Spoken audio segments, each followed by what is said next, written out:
Praise the Lord. ദൈവത്തെ സ്തുതിക്കാൻ നമുക്കൊന്ന് സ്തുതിച്ച് പ്രാർത്ഥിക്കാം. ഹല്ലേലൂയ. യേശുവേ സ്തോത്രം, യേശുവേ നന്ദി. ഹല്ലേലൂയ. ഇവരെന്ത് ചെയ്തു? കൊളോസ്സേ സഭയില് വലിയൊരു വിപത്ത് നടന്നു. ഞാൻ ഈ കൊളോസ്സേ സഭ പഠിപ്പിക്കുന്നതും ഇതെല്ലാം പറഞ്ഞു തരുന്നതിനും ഒരു ഉദ്ദേശമുണ്ട്. ഇനി നിങ്ങളുടെ ഇടയിൽ ഒരുപാട് ദുരിതങ്ങൾ, ഒരുപാട് ദുർവ്യാഖ്യാനങ്ങൾ, ഒരുപാട് ദുരുപദേശങ്ങൾ നിങ്ങളുടെ ഇടയിൽ കടന്നുകൂടാൻ ഇടയുണ്ട്. നിങ്ങൾ പലരും വഴിതെറ്റി പോകാൻ സാധ്യതകളുണ്ട്. ചിലത് ശരിയാണെന്നും ചിലത് തെറ്റാണെന്നും ഒക്കെ നിങ്ങൾക്ക് തോന്നുവാനായിട്ട് സാധ്യത വരും. അത് കാരണമാണ് വളരെ വ്യക്തമായും പറഞ്ഞു തരുന്നത്, അപ്പോസ്തലിക ഉപദേശത്തിൽ നിൽക്കണം നിങ്ങൾ. അപ്പോസ്തല ഉപദേശം വിട്ടുള്ള ഒരു ആചാരങ്ങളിൽ പോലും നിങ്ങൾ നിൽക്കരുത്. നിങ്ങൾ പുതിയൊരു ആചാരമോ പുതിയൊരു സമ്പ്രദായമോ നിങ്ങൾ കേൾക്കുമ്പോൾ ഇത് അപ്പോസ്തലന്മാർ പഠിപ്പിച്ച തത്വങ്ങളോ പ്രിൻസിപ്പിളോ ആണോ എന്ന് നിങ്ങൾ ചെക്ക് ചെയ്യണം. അല്ല എന്ന് നിങ്ങളുടെ മനസാക്ഷി നിങ്ങളോട് പറഞ്ഞു തന്നാൽ അത് എത്ര വലിയവൻ കൊണ്ടുവന്നതാണെങ്കിലും പോടാന്ന് പറയണം. അതിൽ ഉൾക്കൊള്ളരുത്, അതിൽ ചെയ്യരുത്. കാരണം അവസാന കാലത്തെ ഡെമന്റെ പ്ലാൻ വഴിയുള്ള പരിശോധനകളാണത്, വിശ്വാസ പരിശോധനകളാണത്. അതിൽ പെട്ടുപോകാതിരിക്കാൻ നിങ്ങൾ സൂക്ഷിക്കണം. അതുകൊണ്ടാണ് യേശുക്രിസ്തു പറയുന്നത്, അവസാന കാലത്ത് നീതിമാന്മാർ പോലും വഴിതെറ്റിപ്പോകും. നീതിമാന്മാർ പോലും വഴിതെറ്റിപ്പോകും എന്നാ പറയുന്നത്. നിങ്ങൾ ഈ അന്യരാജ്യത്ത് വന്ന് വഴിതെറ്റി പോകാതിരിക്കാൻ നിങ്ങൾ ശ്രദ്ധിക്കണം. നിങ്ങൾ ആയിരിക്കുന്നിടത്ത് ഇരുന്നു കൊണ്ട് ദൈവത്തെ ആരാധിക്കണം. നിങ്ങൾ ദൈവത്തെ സ്തുതിക്കുക. അങ്ങനെയുള്ളവർ ദൈവത്തെ സ്തുതിക്കുക.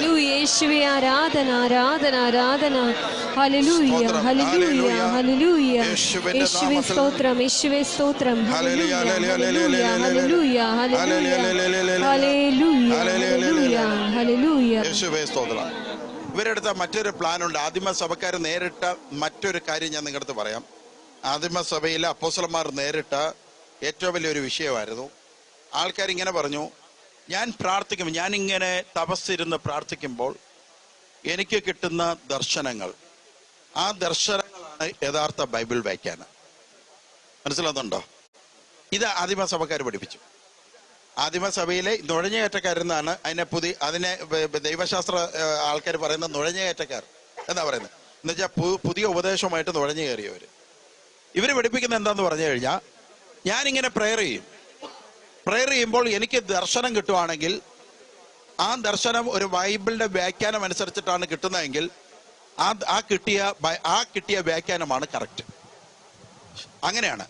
അപ്പൊ ശരി, നീ ദർശനമെടുത്തോ, നീ ബൈബിൾ വ്യാഖ്യാനം നടത്തിക്കോ, കുഴപ്പമില്ല. പക്ഷെ നീ നടത്തുന്ന ബൈബിൾ വ്യാഖ്യാനം അപ്പോസ്തലിക ഉപദേശത്തോട് യോജിക്കുന്നതാണോ എന്നൊന്ന് നീ ചെക്ക് ചെയ്യണം. എൻ്റെ ധ്യാന കേന്ദ്രത്തില് ഞാൻ എല്ലാ ധ്യാന കേന്ദ്രങ്ങളിലും വെച്ചിരിക്കുന്ന കണക്ക് 10-40 കൗൺസിലേഴ്സിനെ ഇങ്ങനെ നിരത്തി ആൾക്കാരുടെ അടുത്ത് കൗൺസിലിങ്ങിന് വിടുന്ന പരിപാടി എനിക്കില്ല. ഞാൻ കൗൺസിലിങ്ങിന് ഒരു ലേഡിയോ ഒരു ബ്രദറിനെയോ ഞാൻ ഇരുത്തണമെങ്കിൽ അവൻ ബൈബിൾ പഠിച്ചിരിക്കണം. ബൈബിൾ പഠിക്കാത്തവൻ കൗൺസിലിങ്ങിന് ദർശനപരം ഉണ്ടെന്ന് പറഞ്ഞുകൊണ്ട് അവനെ പിടിച്ചിരുത്തി കഴിഞ്ഞാൽ ഇവൻ മായാ ദർശനങ്ങൾ പറഞ്ഞ് ജനങ്ങളെ വഴിതെറ്റിക്കും. എന്താ കാരണം എന്ന് പറഞ്ഞാൽ, വചനം പഠിക്കാത്ത ഒരാൾ, ക്രിസ്തുവിന്റെ പ്രിൻസിപ്പിൾ പഠിക്കാത്ത ഒരാൾ ദർശനം മാത്രമേ പറയത്തുള്ളൂ. വേറൊന്നും അവന് അറിയത്തില്ല, അവന് വചനമൊന്നും അറിയത്തില്ല, വചനം കേൾക്കാനൊന്നും അവന് സമയമില്ല. പക്ഷെ അവൻ ഭയങ്കര ദർശനം പറയുന്നുണ്ടെങ്കിൽ അവൻ യഥാർത്ഥത്തിൽ ദൈവത്തിൻ്റെതല്ല. കാരണം അവൻ ദൈവത്തിൻ്റെതല്ലെന്ന് പറയാൻ കാരണം അവൻ പലതും ക്രിസ്തുവിന്റെ പ്രിൻസിപ്പിളിനെതിരെയായിരിക്കും ഉപദേശം കൊടുക്കുന്നത്.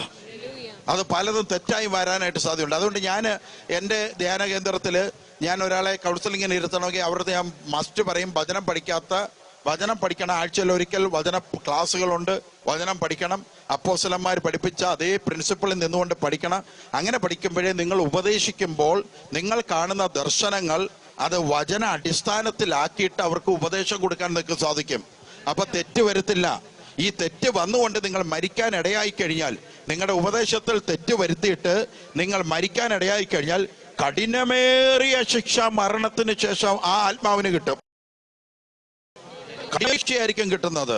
അതുകൊണ്ട് വളരെ ശ്രദ്ധയോടുകൂടി ആയിരിക്കണം നിങ്ങൾ മറ്റുള്ളവരെ ഉപദേശിക്കേണ്ടതെന്ന് അവർക്ക് പറഞ്ഞു കൊടുക്കാറുണ്ട്. ഹല്ലേലൂയ. ഞാൻ ഈ മായാദർശനങ്ങളുടെ കാര്യം പറയുന്നത്, മായാദർശനങ്ങൾ എന്ന് പറയുന്നത് എന്താണെന്ന് പറഞ്ഞാൽ, ഇവര് പ്രാർത്ഥിക്കുന്ന സമയത്ത് ഇവർക്ക് ലഭിക്കും. അപ്പൊ കേൾക്കും. അപ്പൊ കേട്ടിട്ട് ആ കേൾക്കുന്ന കാര്യങ്ങൾ സത്യമാണെന്ന് വിശ്വസിക്കുക. അതിന് ഒരു ഉദാഹരണമുണ്ട്. ബൈബിളിൽ പറയുന്നുണ്ട്, വിശ്വാസം എന്നത് അവർ ആ ബൈബിൾ വചനത്തെ ദുരുപയോഗപ്പെടുത്തുന്ന ഈ മായാദർശനങ്ങളെ ശരിയാണെന്ന് ജനത്തിന് മനസ്സിലാക്കാൻ വേണ്ടിയിട്ട് അവർ ബൈബിൾ വചനത്തെ ദുരുപയോഗപ്പെടുത്തി. ആ ദുരുപയോഗപ്പെടുത്തിയത് ഇങ്ങനെയാണ്. പൗലോസിന്റെ വചനമാണ് എടുത്തത്. പൗലോസ് ആത്മാവിൽ എഴുതിയ വചനമാണ് എടുത്തത്. എന്താണ് എടുത്തത് എന്താണെന്നറിയോ? വിശ്വാസം എന്നത് കേൾവിയിൽ നിന്ന്. Price the Lord. വിശ്വാസം എന്തിൽ നിന്നാണ്? കേൾവിയിൽ നിന്നാണ് വിശ്വാസം. അപ്പോൾ ഇവര് അതിനെ എന്താക്കി മാറ്റിയെന്ന് പറഞ്ഞാൽ, ഞാനിങ്ങനെ പ്രാർത്ഥിക്കാനിരിക്കും, അപ്പോൾ എൻ്റെ കേൾവിയിലൂടെ എനിക്ക് വരുന്ന വ്യാഖ്യാനമാണ് യഥാർത്ഥ വിശ്വാസം. അങ്ങനെ ഇവർ വ്യാഖ്യാനിച്ചു. അപ്പൊ ആൾക്കാരെല്ലാവരും എന്ത് ചെയ്തു? ഈ വിശ്വാസം പഠിക്കാൻ വേണ്ടിയിട്ട്, കേൾവി കിട്ടാൻ വേണ്ടി, ദർശനങ്ങൾ കിട്ടാൻ വേണ്ടി അവരെല്ലാം ചെന്നിരുന്നപ്പോൾ അവരുടെ ജീവിതത്തിൽ, അവരുടെ തലച്ചോറിൽ ഉണ്ടായിരുന്ന ഏതെല്ലാം ദുരനുഭവങ്ങളുണ്ടോ, ഏതെല്ലാം ദുഃഖങ്ങളുണ്ടോ, ഏതെല്ലാം ജീവിത സാഹചര്യങ്ങളുണ്ടോ, ആ ജീവിത സാഹചര്യങ്ങളെല്ലാം ദർശനമായി ഇവർക്ക് സംഭവിക്കാൻ തുടങ്ങിക്കഴിഞ്ഞപ്പോൾ ആ സംഭവിച്ചതെല്ലാം അതാണ് വചനത്തിന്റെ വ്യാഖ്യാനം എന്ന് പറഞ്ഞുകൊണ്ട് അവർ വന്ന് സഭയെ പഠിപ്പിക്കാൻ തുടങ്ങി. മനസ്സിലാവുന്നുണ്ടോ നിങ്ങൾക്ക്? മനസ്സിലായോ നിങ്ങൾക്ക്? അതിനെയാണ് മായാദർശനങ്ങൾ എന്ന് പറയുന്നത്. മനസ്സിലായില്ലെന്ന് തോന്നുന്നു. മനസ്സിലായോ? ഇപ്പൊ ഞാൻ എക്സാമ്പിൾ പറഞ്ഞു തരണോ? എക്സാമ്പിൾ പറഞ്ഞു തന്നാ, ഇപ്പൊ ഞാനിങ്ങനെ ഇരിക്കുവാ, അങ്ങനെ ഇരുന്ന് പ്രാർത്ഥിച്ചപ്പോ എനിക്ക് തോന്നി സ്നാപക യോഹന്നാൻ രണ്ടാമത് വന്നു, ഏലിയാവായിരുന്നു, അത് വരുമെന്ന് കേട്ടു. ഇവിടെ ഞാനിങ്ങനെ പ്രാർത്ഥിച്ചപ്പോൾ പെട്ടെന്ന് എനിക്കൊരു മായാദർശനം ഉണ്ടായി. മൂന്നാമത്തെ സ്നാപക യോഹന്നാൻ, ഷിബുവേ അത് നീയാണ്. പറഞ്ഞു മനസ്സിലായോ? പിറ്റേന്ന് മുതൽ ഞാൻ എല്ലായിടത്തും അനൗൺസ് ചെയ്ത്, മൂന്നാമതൊരു സ്നാപക യോഹന്നാൻ ഉണ്ട്, ഞാനായിട്ട് പറയുന്നില്ല, നിങ്ങൾ കണ്ട് മനസ്സിലാക്കിക്കോ എന്ന് പറഞ്ഞുകൊണ്ട് ഞാൻ വ്യാഖ്യാനം തുടങ്ങും. ഇതാണ് മായാദർശനങ്ങൾ എന്ന് പറയുന്നത്. പിടികിട്ടിയോ? മനസ്സിലായോ നിങ്ങൾക്ക്? സ്തോത്ര. Hallelujah, hallelujah. ഒന്ന് സൂചിച്ച് പ്രാർത്ഥിക്കും, ഒന്ന് സൂചിച്ച് പ്രാർത്ഥിക്കും. യേശുവേ ആരാധന, യേശുവേ ആരാധന. Hallelujah, hallelujah, hallelujah. യേശുവേ സ്തോത്രം, യേശുവേ സ്തോത്രം. Hallelujah, hallelujah, hallelujah, hallelujah, hallelujah, hallelujah, hallelujah, hallelujah, hallelujah, hallelujah, hallelujah, hallelujah, hallelujah, hallelujah. Hallelujah. ശരിയായ കാര്യങ്ങൾ വെളിപ്പെടുത്തുന്നതിന് വേണ്ടി പ്രാർത്ഥിക്കാം. നമുക്ക് ഹല്ലേലൂയ, ശരിയായ കാര്യങ്ങൾ മനസ്സിലാക്കി തരാൻ വേണ്ടി നമുക്ക് പ്രാർത്ഥിക്കാം. Hallelujah, hallelujah. യേശുവേ സ്തോത്രം, യേശുവേ നന്ദി, ഹല്ലേലൂയ, ഹല്ലേലൂയ. ഞാൻ നോക്കിയപ്പോൾ കാണാം, നമ്മുടെ കേരളത്തില് ഇതുപോലെ ഒരു മായാദർശനത്തിന്റെ ഒരു ഗ്രൂപ്പുണ്ട്. നമ്മൾ പൊതുവെ ആരെയും ഒരു ഗ്രൂപ്പിനെ നമ്മൾ താഴ്ത്തിക്കെട്ടുന്ന, നമ്മുടെ ഇതൊരു എക്യുമെനിക്കലാണ്, നമ്മൾ ആരെയും താഴ്ത്തിക്കെട്ടാറില്ല. പക്ഷെ അപ്പോസ്തലിക പ്രബോധനത്തിന് ശക്തമായ എല്ലാവരും, പലർക്കും പല അബദ്ധങ്ങൾ പറ്റാറുണ്ട്. ചിലതൊന്നും ബൈബിളിനോട് യോജിക്കാത്തതായിരിക്കും, ചിലത് യോജിക്കുന്നതായിരിക്കും. അപ്പൊ ആ യോജിക്കാത്തതിനെ എല്ലാത്തിനെയും നമ്മൾ കിടന്ന് വിമർശിക്കാൻ പോകാറില്ല, നമ്മുടെ ടീം അങ്ങനെ പോകാറില്ല. പക്ഷെ ഇത് മൊത്തത്തിൽ നമ്മുടെ വചനത്തിനെതിരെ, നമ്മുടെ കർത്താവ് സ്ഥാപിച്ച പ്രിൻസിപ്പിളിനെതിരെ നിലനിൽക്കുന്ന ഒരു ഗ്രൂപ്പ് ആയതുകൊണ്ടാണ് ഞാൻ ഇത് കൊണ്ടുവരുന്നത്. തൃശ്ശൂരിൽ ഒരു ഗ്രൂപ്പുണ്ട്. ആ ഗ്രൂപ്പിന്റെ പേര് പറഞ്ഞ് അവർക്ക് നമ്മളെ പ്രശസ്തി കൊടുത്തിട്ട് കാര്യമില്ല. Price the Lord. ആ ഗ്രൂപ്പിന് ആ ഗ്രൂപ്പ് ഏറ്റവും കൂടുതൽ പഠിപ്പിക്കുന്നത് 144,000 പേർ. ആ 144,000 പേരിൽ നിനക്ക് അംഗത്വം ചേരണമെങ്കിൽ ഞങ്ങളുടെ ഈ ഗ്രൂപ്പിൽ വരണം. ഞങ്ങളുടെ ഗ്രൂപ്പാണ് 144,000 പേരുടെ ഗ്രൂപ്പ്. ഈ 144,000 പേരെന്ന് പറയുന്ന വെളിപാട് പുസ്തകത്തിൽ പറയുന്നത് തന്നെ ഇവര് പറയുന്ന ആശയത്തിലല്ല അത് പറയുന്നത്.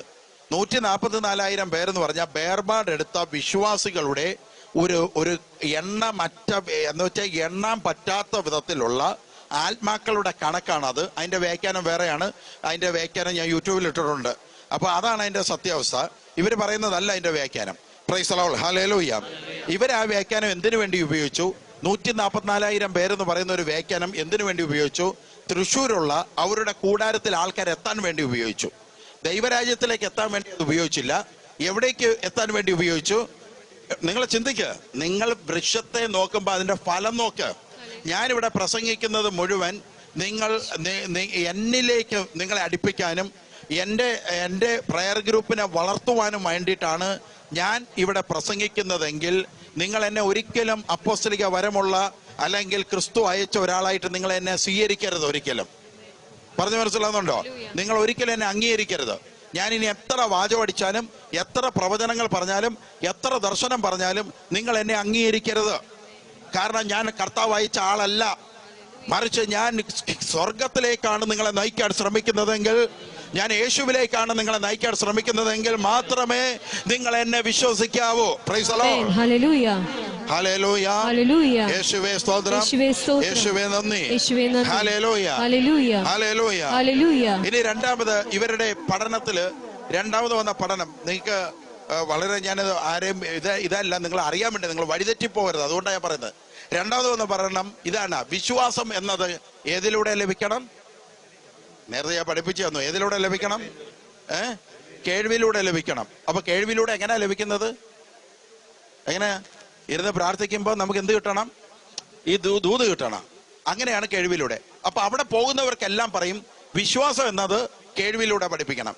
ഇപ്പൊ ഞാൻ നിങ്ങളുടെ അടുത്ത് മറ്റൊരു കാര്യം കൂടെ പറയാം. അവരങ്ങനെയാണ് പഠിപ്പിക്കുന്നത്. മറ്റൊരു കാര്യം, ഇതിന്റെ ഒരു സൈക്കോളജി ഐഡിയ നിങ്ങളുടെ അടുത്ത് ഞാൻ പറഞ്ഞുതരാം. എല്ലാ സഭക്കാരിടുമ്പോഴും, ഇൻഡിപെൻഡന്റ് ചർച്ചുകാരിടുമ്പോഴും എല്ലാ സഭക്കാരുടെയും ഒരു സൈക്കോളജിക്കൽ ഐഡിയ ഉണ്ട്. നിങ്ങൾക്ക് ഞാൻ പറഞ്ഞു തരട്ടെ, തുറന്ന് പറഞ്ഞു തരട്ടെ. നിങ്ങൾക്ക് എന്നോട് കോപം തോന്നുവോ? കോപം തോന്നണം. Price the Lord. ഹല്ലേലൂയ. ഞാൻ പറഞ്ഞു തരാം നിങ്ങൾക്ക്. അതായത് ഇവിടെ വരുന്നവർ മറ്റൊരു ഗ്രൂപ്പിൽ പോകരുത് എന്നാണ് ആ ലീഡറിന് ആഗ്രഹം ഉണ്ടെങ്കിൽ അവനൊരു ഐഡിയ ചെയ്യും. അവൻ പറയും, എന്ത് ചെയ്യുന്നു? മറ്റാരുടെയും പ്രസംഗം നിങ്ങൾ കേൾക്കരുത്. ഒന്ന് അവൻ ചെയ്യുന്ന ഐഡിയ അതായിരിക്കും. എന്ന് പറഞ്ഞാൽ ഇവൻ പഠിപ്പിക്കുന്ന തത്വങ്ങൾ പൊട്ടത്തരമാണെങ്കിൽ വേറൊരാൾ പ്രസംഗിക്കുമ്പോൾ അത് പൊട്ടത്തരമാണെങ്കിൽ അവന്റെ ശുദ്ധിയേറിയ വ്യാഖ്യാനം അങ്ങോട്ട് പുറത്തു വരുമ്പോൾ ഇവന്റെ പൊട്ടത്തരം പൊട്ടിപ്പോകും. Praise the lord. പൊട്ടിപ്പോകുമ്പോ ചോദ്യം ഉണ്ടാവും, ഇതല്ലേ ശരിയായ വ്യാഖ്യാനം?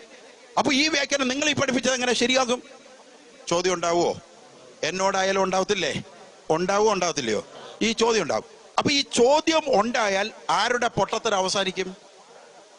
ഈ പഠിപ്പിച്ചവന്റെ ഇടപാട് തീരും. അപ്പൊ അതുകൊണ്ട് അവന്റെ സൈക്കോളജി ഐഡിയ ആണ് വേറെ ആരുടെയും പ്രസംഗം കേൾക്കരുത്. Price the Lord. പ്രസംഗം കേട്ടാൽ നിങ്ങൾ നരകത്തിലേക്ക് പോകും. അപ്പൊ ആരുടെ പ്രസംഗമേ കേൾക്കാൻ പാടുള്ളൂ? ഇവന്റെ മാത്രമേ കേൾക്കാൻ പാടുള്ളൂ. ഇവൻ എവിടെ പോകും എന്നുള്ളത് അവൻ തന്നെ അറിയത്തില്ല.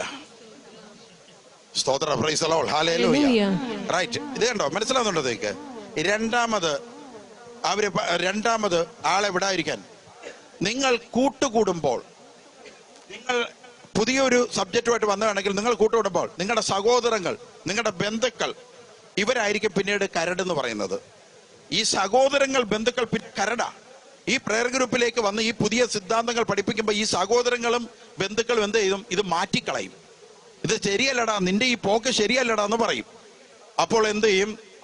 നിങ്ങൾ മാതാപിതാക്കളെ, ബന്ധുക്കളെ, സഹോദരങ്ങളെ വിട്ട് നിങ്ങൾ ഇവിടേക്ക് വന്നാലേ നിങ്ങളുടെ ശരിയായി നിങ്ങൾ 154 പേരുടെ ലിസ്റ്റിലാകത്തുള്ളൂ. ഈ പൊട്ടന്മാരെല്ലാരും കൂടെ ഇതങ്ങ് കേൾക്കും. ഇവന്മാർ ഈ പൊട്ടക്കെറ്റി കിടക്കുന്ന തവളകളെ പോലെ ഇവര് കൊടുക്കുന്ന ആഹാരം മാത്രം വിഴുകിക്കൊണ്ട് നിൽക്കും. ഒരു ഡിബറ്റിന് പോലും ഇവര് വരുത്തില്ല. വചനത്തിന്റെ പൊരുളിലേക്ക് ഇവർ വരുത്തില്ല. ഇവർ വിചാരിക്കും ഇതാണ് സത്യമെന്ന് വിചാരിക്കും. ഇങ്ങനെയാണ് അവസാന കാലത്ത് പലരും വഴിതെറ്റി പോകുന്നത്. അപ്പൊ ഇവിടെ ഞാൻ അതിനെക്കുറിച്ച് കൂടുതൽ പറഞ്ഞ് ടൈം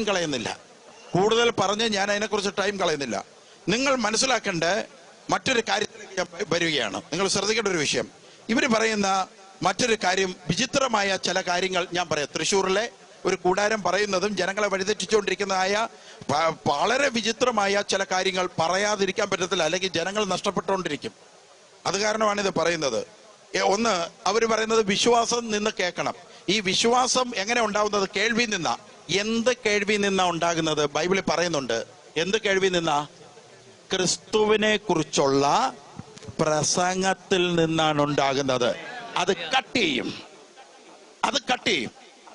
അതിനെ ഡിവൈഡ് ചെയ്തിട്ട് വേറെ ലെവലിലൂടെ കൊണ്ടുപോകും, ഈ ജനങ്ങളെ പൊട്ടന്മാരാക്കാൻ വേണ്ടിയിട്ട്. ക്രിസ്തുവിനെ കുറിച്ച് ശരിയായ അപ്പോസ്തലിക പ്രമാണം അനുസരിച്ചിട്ടുള്ള പ്രസംഗം കേൾക്കുന്നത് വഴിയാണ് ഒരാളിൽ എന്ത് സംഭവിക്കുന്നത്? വിശ്വാസം സംഭവിക്കുന്നത്. അതിനെന്താക്കി മാറ്റും? സ്വന്തം തോന്നലുകൾ തലച്ചോറ് തരുമ്പോൾ അതാണ് വിശ്വാസം എന്ന് കൊളോസ്യസ് സഭയിൽ ഉണ്ടായ അതേ അനാചാരം തന്നെ പുതിയ നിയമകാലത്തും ഉണ്ടായിക്കൊണ്ടിരിക്കുകയാണ്. ഹല്ലേലൂയ. യേശുവേ സ്തോത്രം. യേശുവേ ഇനി സ്തോത്രം. രണ്ടാമത് ഇവർക്ക് ഇങ്ങനെ ഇരുന്നപ്പോൾ അതിന്റെ ലീഡേഴ്സ് ഇരുന്നപ്പോൾ അവര് ഒരു ചോദ്യം ചോദിക്കും. പിതാവിന്റെയും പുത്രന്റെയും പരിശുദ്ധാത്മാവിന്റെയും നാമം ഏതാ? വെളിപാട് പുസ്തകത്തിൽ പറയുന്നുണ്ട്, ഈ നാമം മറ്റാർക്കും അറിയത്തില്ല, ഞങ്ങൾ കുറച്ച് പേർക്കേ അറിയത്തുള്ളൂ. 144,000 പേർക്ക് ഈ നാമം അറിയത്തുള്ളൂ, വേറെ ആർക്കും ഈ പാട്ട് പാടാൻ പറ്റത്തില്ല. അപ്പൊ ഈ നാമം ഏതാ? നാമം ചോദിച്ചുകൊണ്ട് നടക്കും. അപ്പൊ ഈ നാമം കണ്ടുപിടിക്കാൻ ബൈബിളിൽ എഴുതിയിട്ടില്ല, നാമം ഏതാന്ന് എഴുതിയിട്ടില്ല. അപ്പൊ ഈ നാമം എന്ത് വേണം? ഇങ്ങനെ പ്രാർത്ഥിക്കുമ്പോൾ കേൾവിയിൽ നിന്ന് കിട്ടണം. ഇതില്ലേ പറഞ്ഞു കൊടുത്തിരിക്കുന്നത്. അപ്പൊ കേൾവിയിൽ നിന്ന് കിട്ടി നാമം ഏതാണെന്ന്. ഞാൻ പറഞ്ഞുതരാം അവര് പഠിപ്പിക്കുന്ന നാമം. നിങ്ങൾ ചിരിക്കരുത് കേട്ടോ, ഞാൻ പറഞ്ഞുതരാം അവര് പഠിപ്പിക്കുന്ന നാമം. പരിശുദ്ധാത്മാവിന്റെ പേര് എന്താണെന്നറിയോ? മെൽക്കിസദേക്ക്. അവര് പഠിപ്പിക്കുന്ന പിതാവിന്റെ പേര് എന്താണെന്നറിയോ? പിതാവിന്റെ പേര് 2000 വർഷങ്ങൾക്ക് മുമ്പ് വന്ന യേശു ഇല്ലയോ? യേശുവാണ്. ഇനി യേശുവിന്റെ പേരെന്തുവാ? ഇമ്മാനുവേൽ. നിങ്ങൾക്ക് എന്ത് തോന്നുന്നത് കേട്ടിട്ട്? ഇത് ഇങ്ങനെ അത് സ്ഥാപിക്കാൻ വേണ്ടി പല വചനത്തിന്റെയും സ്ട്രൈറ്റ് അർത്ഥങ്ങൾ എടുത്തു കളഞ്ഞിട്ട് അവരുടെ ഉദ്ദേശം അനുസരിച്ച് അർത്ഥങ്ങളാക്കി കളഞ്ഞു. സ്ട്രൈറ്റ് അർത്ഥങ്ങൾ എടുത്തു കളഞ്ഞു കളഞ്ഞിട്ട് അവരുടെ ലക്ഷ്യം സ്ഥാപിക്കാൻ വേണ്ടി അതിനൊക്കെ അർത്ഥം. അപ്പൊ ഈ ഒരിക്കൽ പോലും നല്ല രീതിയിൽ ജീവിക്കാത്ത ഈ ആൾക്കാർ, ബൈബിൾ എടുക്കാത്ത ആൾക്കാർക്ക് ഇതെല്ലാം ശരിയാണെന്ന് തോന്നി. ഇനി ഇതെല്ലാം പോട്ട് നിങ്ങൾക്ക് ആദത്തെ വെച്ചൊരു കളിയുണ്ട്, അത് ഞാൻ ഇവിടെ നീട്ടി പോകുന്നില്ല. ആദം രണ്ടാമത് ജനിച്ചു. ആ ആദം ആരാന്നറിയാമോ? നിങ്ങൾക്ക് അറിയാമോ? ദാവീദ് രാജാവാണെന്ന്. ദാവീദ് രാജാവാ. ഇനി യെശയ്യാ പ്രവാചകൻ ആരാണെന്നറിയാമോ? യെശയ്യാ പ്രവാചകൻ തൃശ്ശൂർ കൂടാരത്തില് ആ മരിച്ചുപോയ ആളായിരുന്നു. അയാൾ യെശയ്യാ പ്രവാചകനാണ്. തൃശ്ശൂർ കൂടാരത്തിൽ ചെല്ലുന്നവരാരും മരിക്കത്തില്ലെന്നാ പറഞ്ഞ, പക്ഷെ ഇങ്ങനെ മരിച്ചതോടുകൂടി ആകെ ഇതായി. പിന്നെ രണ്ടാമത്, ഞാൻ അവരെ പരിഹസിക്കുന്നതല്ല, പക്ഷെ വചനത്തെ എനിക്ക് സേവ് ചെയ്യണം. വചനത്തെ വിശ്വസിക്കുന്ന ആൾക്കാരെ എനിക്ക് പരിശുദ്ധാത്മാവിലൂടെ സേവ് ചെയ്യണം. അതേ ഉള്ളൂ എന്റെ ഉദ്ദേശം. Price the Lord. Hallelujah, hallelujah. ഇനി ഇതെല്ലാം പോകട്ടെ, പോട്ടെ. ഭയങ്കര കോമഡി. അതാ ഞാൻ പറഞ്ഞ, ഒരുത്ത കഞ്ചാവ് അടിച്ചിട്ട് അവൻ ഇങ്ങനെ ഇരുന്ന് ബൈബിൾ ധ്യാനിക്കുമ്പോൾ അവന് കിട്ടുന്ന എന്തൊക്കെ ജ്ഞാനമാണോ അതേ രീതിയിൽ ഇത്. എന്നിട്ട് ഇവർക്കറിയാം ഇത് ആൾക്കാർ കളിയാക്കൂന്നറിയാം ഇത് കേൾക്കുമ്പോൾ. അപ്പോൾ ഇവര് മറ്റൊരു കാര്യം പഠിപ്പിച്ചു വെച്ചിട്ടുണ്ട്. എന്താ പഠിപ്പിച്ചതെന്നറിയോ? പുറത്തുള്ളവർ നമ്മളെ ഭ്രാന്തന്മാരെന്ന് വിളിക്കും, ക്രിസ്തുവിനെയും ഭ്രാന്തൻ എന്ന് വിളിച്ചിട്ടുണ്ട്. എടാ, ഭ്രാന്ത് കാണിച്ചാ ഭ്രാന്തൻ എന്നല്ലാതെ പിന്നെ ആരെ എന്ത് വിളിക്കും? അപ്പൊ മനസ്സിലാകുന്നുണ്ടോ? അപ്പൊ അപ്പോസ്തലന്മാർ കൊണ്ടുവന്ന പ്രമാണം എവിടെ കിടക്കുന്നു? ഇതെവിടെ കിടക്കുന്നു? അപ്പോസ്തലന്മാർ പഠിപ്പിച്ചുകൊണ്ടുവന്ന തത്വങ്ങൾ എവിടെ കിടക്കുന്നു? ഇവരുടെ ഈ വളച്ചൊടി തത്വങ്ങൾ എവിടെ കിടക്കുന്നു? സ്തോത്രം, പ്രൈസ് ദി ലോർഡ്, ഹല്ലേലൂയ. അതുകൊണ്ട് ഇതുങ്ങൾ എന്ത് പറഞ്ഞു വിടുമെന്നറിയോ? ഞാൻ ഇപ്പോ ഇവിടെ ഇരിക്കുന്ന ഈ സഹോദരിക്ക്, ഇവളുടെ പേര് മറന്നുപോയി, പ്രസംഗത്തിന്റെ ഇടയിലായുണ്ട്. ഇതിന്റെ പേര് ബിനു എന്നാണ് പേര്. ഞാൻ ഇവക്ക് ശോശാമ്മയെന്ന് പേരിട്ടു. എന്നിട്ട് നിങ്ങളുടെ അടുത്ത് വന്നിട്ട് ഞാൻ ചോദിക്കുവാണ്, പിന്നെ ബിനു എന്ന സഹോദരിയുടെ ഒറിജിനൽ പേരറിയാമോ? ഉടനെ നിങ്ങൾ പറഞ്ഞു ഇല്ല, അറിയത്തില്ല. കാരണം ആ പേരിട്ടത് ഞാനല്ലേ. പറഞ്ഞു മനസ്സിലായോ? നിങ്ങൾ അറിയത്തില്ലെന്ന് പറയും. നിങ്ങൾ ആരും സ്വർഗരാജ്യത്തിൽ പോത്തില്ല. നിങ്ങൾ പോകണമെങ്കിൽ ഞങ്ങളുടെ ഗ്രൂപ്പിൽ വരണം. അപ്പൊ ബിനുവിന്റെ പേര് ശോശാമ്മ എന്ന് നിങ്ങൾക്ക് പിടികിട്ടും. ഈ പേരാരാ ഇട്ടത്? ബൈബിളാണോ ഇട്ടത്? ഞാനാ ഇട്ടത്. ഞാൻ ഇച്ചിരി സ്റ്റാൻഡേർഡ് പേരാ ഞാൻ ഇട്ടിരിക്കുന്നത്. പ്രൈസ് ദി ലോർഡ്, ഹല്ലേലൂയ, സ്തോത്രം, പ്രൈസ് ദി ലോർഡ്, ഹല്ലേലൂയ. പിടികിട്ടിയോ? എങ്ങനെയുണ്ട് ഐഡിയ എങ്ങനെയുണ്ട്? ഈ രീതിയിൽ കേരളത്തിൽ ജനങ്ങൾ വഴിതെറ്റിക്കൊണ്ടിരിക്കുക. കുറെ പേരൊക്കെ ബോധത്തിലേക്ക് വരുന്നുണ്ട്. അല്ലെങ്കിൽ ഞാൻ പറയും, നിങ്ങൾ കുറെ സുവിശേഷകർ ഇറങ്ങണം.